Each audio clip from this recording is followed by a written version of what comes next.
are learning more about what the gunman's girlfriend told investigators. Good evening, everyone. I'm Yuki Washington. And I'm Nicole Brewer, in for Jessica Dean. Here's the latest on the Las Vegas mass shooting. President Trump visited Las Vegas today. He met with first responders as well as some of the shooting victims. Police now confirm that the gunman, Stephen Paddock, had 1,600 rounds of ammunition and several containers of an explosive commonly used in target shooting inside his car. Now, his girlfriend, Mary Lou Danley, is back in the U.S. tonight from the Philippines and cooperating with authorities. She is now being called a person of interest and says she had no idea the attack was coming.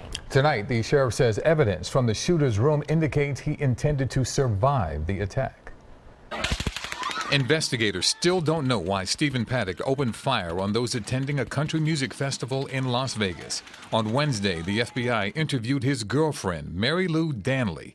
In a statement read by her lawyer, Danley said she knew nothing. He never said anything to me or took any action that I was aware of that I understood in any way to be a warning that something horrible like this was going to happen.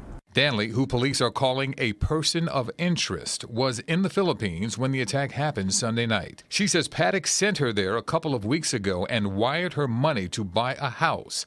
Danley thought he was planning a breakup, not a massacre. It never occurred to me in any way whatsoever that he was planning violence against anyone. On Wednesday, President Trump visited the grieving city of Las Vegas. America is truly a nation in mourning.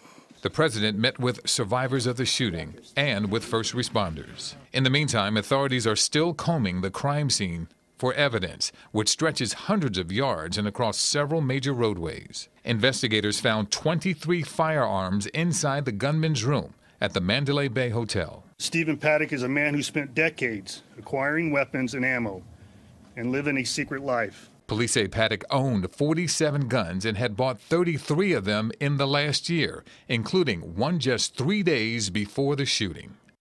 The ATF does not get notified about purchases of multiple guns unless they are bought at the same time. Police have revised their injury count now to 489. 172 people remain hospitalized.